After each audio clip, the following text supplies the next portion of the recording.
আসসালামু আলাইকুম, মোহসেনা শাওন আপনাদের সবাইকে আমন্ত্রণ জানাচ্ছি এনটিভি রাতের খবরে। দেখছিলেন আইগ্যাস ইউনাইটেড শিরোনাম, এবার পুরো খবর।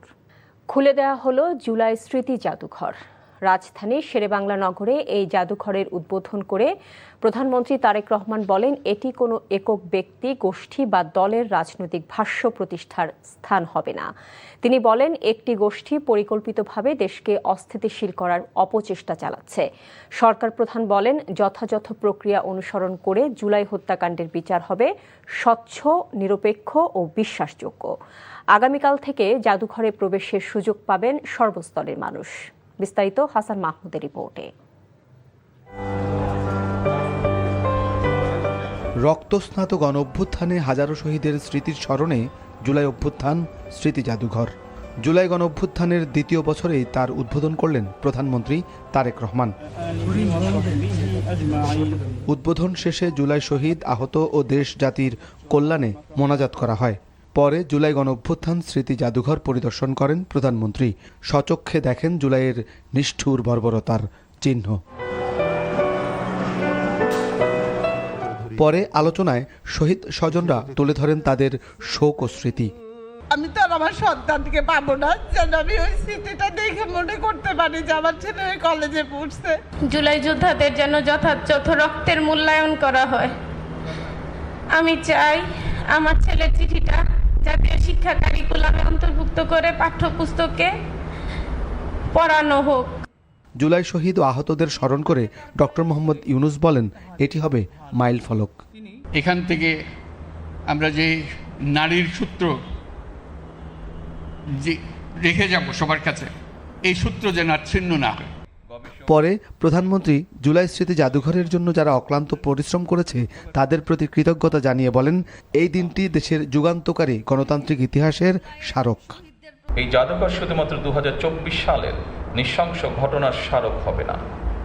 এই জাদুঘর বাংলাদেশের মানুষের সামগ্রিক গণতান্ত্রিক অভিযাত্রার সঙ্গে জুলাই গণ অভ্যুত্থানের সম্পর্ক তুলে ধরবে। প্রধানমন্ত্রী বলেন, বিভিন্ন ইস্যু সৃষ্টি করে ফ্যাসিবাদ মুক্ত দেশকে কেউ কেউ এখন অস্থিতিশীল করার অপচেষ্টা করছে। কেউ কেউ অহেতুক ইস্যু তৈরি করে দেশে অস্থিরতা সৃষ্টির অপচেষ্টা শুরু করেছে। এসব পরিস্থিতি তৈরি করে তারা নিজেদের অজান্তেই পতিত পরাজিত পলাতক স্বৈরাচারের পুনরুত্থানের পথ সুগম করছে কিনা সেটি মনে হয় ভেবে দেখা প্রয়োজন আমাদের। তারেক রহমান বলেন, অসম্পূর্ণ, অতিরঞ্জন বা উদ্দেশ্যপ্রণোদিত বয়ান ইতিহাসকে শক্তিশালী করে না। এ সময় হতাহতদের স্বচ্ছ বিচারের কথাও উল্লেখ করেন প্রধানমন্ত্রী। ফ্যাসিবাদ বিরোধী আন্দোলনে যারা হতাহত হয়েছেন, পর্যায়ক্রমে আইনের যথাযথ প্রক্রিয়া অনুসরণ করে সেই বিচার হবে স্বচ্ছ, নিরপেক্ষ এবং বিশ্বাসযোগ্য। এই জাদুঘর কোনো একটি দল, গোষ্ঠী বা ব্যক্তির একক রাজনৈতিক ভাষ্য প্রতিষ্ঠার স্থান হবে না। এরপর মনোজ্ঞ সাংস্কৃতিক অনুষ্ঠান উপভোগ করেন প্রধানমন্ত্রী সহ আমন্ত্রিত অতিথিরা।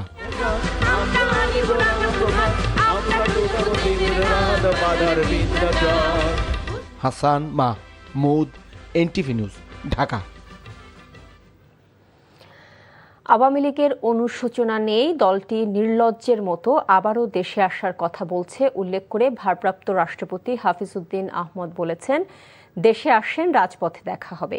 এ সময় জুলাই গণ অভ্যুত্থান নিয়ে সরকারি প্রামাণ্যচিত্রের সমালোচনাও করেন তিনি। রাষ্ট্রীয় অনুষ্ঠানে হট্টগোল ও এনসিপির আচরণেরও সমালোচনা করেন ভারপ্রাপ্ত রাষ্ট্রপতি। ইফতেখার রেজা রিপোর্ট।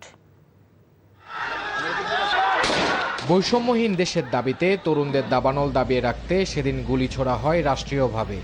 আর ফ্যাসিবাদ পালিয়ে যাবার 2 বছর পর সেই জুলাই অভ্যুত্থানের অনুষ্ঠান পালিত হলো রাষ্ট্রীয়ভাবে। তবে অনুষ্ঠানে মুক্তিযুদ্ধ মন্ত্রণালয়ে প্রদর্শিত একটি ডকুমেন্টারি নিয়ে বাধে বিপত্তি। শহীদ আবু সাইদ, সাবেক প্রধানমন্ত্রী বেগম খালেদা জিয়ার ছবি না থাকা সহ নানা অসঙ্গতিতে হট্টগোল শুরু হয়।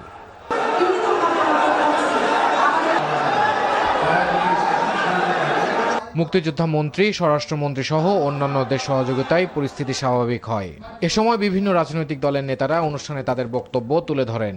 এই 24-এর অভ্যুত্থানে যারা অংশগ্রহণ করেছিলেন, তিনি বিএনপির হন, তিনি জামাতের হন, তিনি বামপন্থী হন, প্রাইভেট বিশ্ববিদ্যালয়ের শিক্ষার্থী হন, মাদ্রাসার শিক্ষার্থী হন, রিক্সা চালক হন, প্রবাসী হন, যে সেকশনের মানুষেরাই তারা হন না কেন, আমরা সবসময় তাদেরকে আমরা স্মরণে রাখি, আমরা তাদের কথাটা উচ্চারণ করি।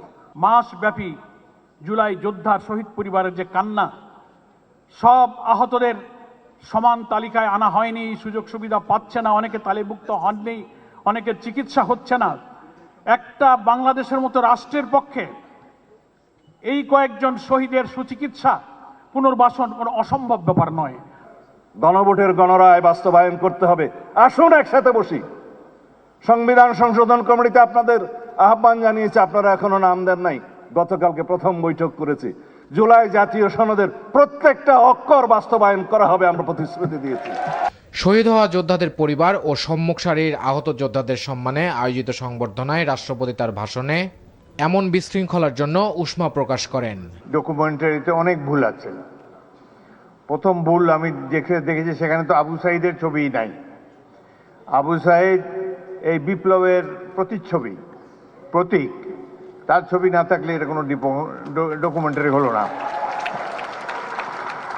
সেখানে আরো নাই দেশনেত্রী বেগম খালেদা জিয়ার ছবিও তো নাই। জুলাই অভ্যুত্থানে আওয়ামী লীগের ভূমিকা তুলে ধরে দলটির অনুশোচনা নেই বলেও সমালোচনা করেন রাষ্ট্রপতি। আওয়ামী লীগের দেখেন, তাদের কোনো অনুশোচনা নাই।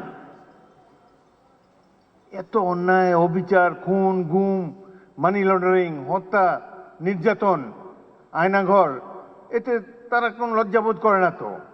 আবার বলে যে ডিসেম্বর মাসে আসেন, দেশে এসে পদার্পণ করবেন। আমরা অপেক্ষা করে আছি, আসেন দেশে। দেশে আছেন, দেখা হবে ইনশাল্লাহ রাজপথে। জনকল্যাণে রাজনৈতিক দল ও নেতাদের জ্ঞান অর্জনের আহ্বান জানান রাষ্ট্রপতি। Iftekhar Reza, NTV news, Dhaka. দেশের বিভিন্ন ক্যাম্পাসে হামলার প্রতিবাদে গণজামায়াত ও গণমিছিল করেছে ইসলামী ছাত্র শিবির। সকালে কেন্দ্রীয় শহীদ মিনার থেকে গণমিছিল নিয়ে রাজু ভাস্কর্যের সামনে জড়ো হয় নেতাকর্মীরা। এ সময় জামায়াতে ইসলামীর কেন্দ্রীয় নেতারা উপস্থিত ছিলেন। গণজমায়েতে ছাত্র শিবির সভাপতি নুরুল ইসলাম সাদ্দাম বলেন, ক্যাম্পাস আবারও গণরুম, গেস্টরুম ও হল দখলের সংস্কৃতি ফিরিয়ে আনতে মরিয়া হয়ে উঠেছে ছাত্রদল। যারা হামলা করেছে তারা একজনও ছাত্র নয় বলে অভিযোগ করেন শিবির সভাপতি। ছাত্রদলকে সংযত হওয়ার আহ্বান জানিয়ে ক্যাম্পাস আবারও উত্তপ্ত হলে এর দায় সরকারকে নিতে হবে বলেও হুঁশিয়ারি দেন তিনি।